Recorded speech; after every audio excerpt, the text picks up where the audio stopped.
بسم اللہ الرحمن الرحیم۔ السلام علیکم۔ روزانہ واقعات سننے کے لیے اس چینل کو سبسکرائب کریں۔ یہ واقعہ آپ صلی اللہ علیہ وسلم کی عمر مبارک کے 20ویں سال کا ہے۔ عربوں کی ساری خرابیوں کے باوجود ان کے اندر ابھی تک اخلاق حسنہ کی بعض باقیات موجود تھیں۔ ظلم کے خلاف کبھی کبھار ان کی رگ حمیت جاگ اٹھتی تھی اور وہ ظالم سے مظلوم کا حق دلانے کے لیے سینہ سپرد ہو جاتے تھے۔ قبیلہ بنو زبید کا ایک شخص کچھ مال تجارت لے کر مکہ آیا۔ اس کی بیٹی بھی اس کے ساتھ تھی۔ اس تاجر نے اس کا سامان مکہ کے مشہور اور مالدار سردار عاص بن وائل نے خرید لیا، لیکن اس نے سینہ زوری کرتے ہوئے اس زبیدی تاجر کی بیٹی کو بھی اپنے قبضے میں لے لیا۔ وہ اجنبی شخص خانہ کعبہ میں آیا اور خانہ کعبہ کا غلاف پکڑ کر بلند آواز سے روتے پیٹتے ہوئے فریاد کرنے لگا، اے شہر مکہ کے شرفاء، تمہارے با اثر آدمی عاص بن وائل نے مجھ سے زبردستی میری بیٹی چھین لی۔ میں مسافر اور مظلوم ہوں، تمہاری خدمت میں درخواست گزار ہوں کہ میری داد رسی کرو اور میری بیٹی مجھے واپس دلاؤ۔ قریش کے کچھ نوجوانوں نے اس مظلوم کی آہو پکار سنی تو اللہ تعالیٰ نے ان کے دلوں میں یہ بات ڈال دی کہ مردانگی کا تقاضا ہے، اس مسافر کی داد رسی کی جائے۔ اللہ تعالیٰ نے اپنے گھر کے اندر ایک مظلوم کی داد رسی کو شرف قبولیت بخشتے ہوئے ان لوگوں کے دل خیر کی جانب آمادہ کر دیے۔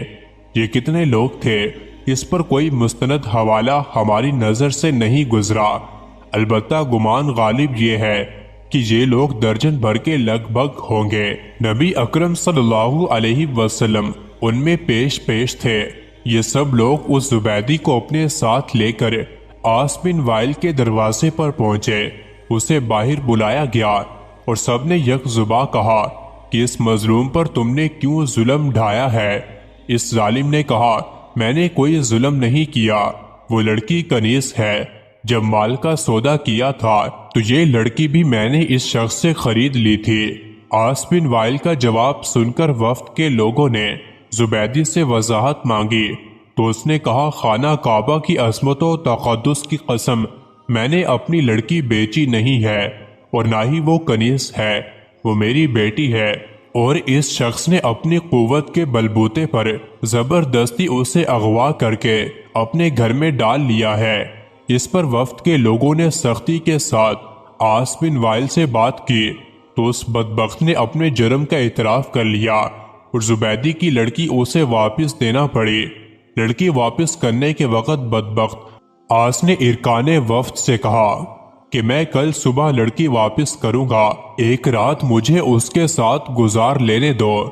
وفد کے تمام غیرت مند ارکان نے اسے سختی کے ساتھ اس ارادی بد پر شرم دلائی اور کہا کہ یہ ہرگز ممکن نہیں، چنانچہ اسے اپنے شیطانی ارادے پر عمل کرنے کا موقع نہ ملا۔ زبیدی کی بیٹی اسے واپس دلا دی گئی۔ اب اس نے اپنی بیٹی کو ساتھ لیا اور اپنے علاقے کی طرف روانہ ہو گیا۔ جاتے ہوئے وہ اور اس کی بیٹی ان تمام نوجوانوں کو دعائیں دے رہے تھے جنہوں نے ان کی داد رسی کی۔ مظلوم کی بددعا بھی عرش تک بلا روک ٹوک پہنچتی ہے، اور اس کی دعا بھی۔ وہ قریشی نوجوان خوش نصیب تھے جنہوں نے مظلوم سے دعائیں لیں۔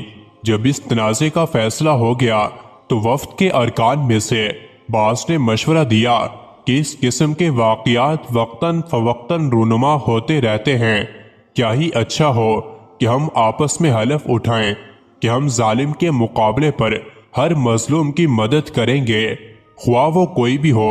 چنانچہ یہ سب لوگ عبداللہ بن جدعان کے گھر پر اکٹھے ہوئے اور اللہ کے نام پر سب نے حلف اٹھایا، جس کے الفاظ یہ تھے، ہم حلف اٹھاتے ہیں کہ غضب شدہ چیز مالک کو واپس دلائیں گے اور آج کے بعد کسی پر ظلم کو برداشت نہیں کریں گے۔ ہر مظلوم کی داد رسی ہوگی اور ظالم کو اس کے ظلم کی سزا دی جائے گی۔ مزید ایسے ہی ویڈیوز کے لیے چینل کو ضرور سبسکرائب کریں۔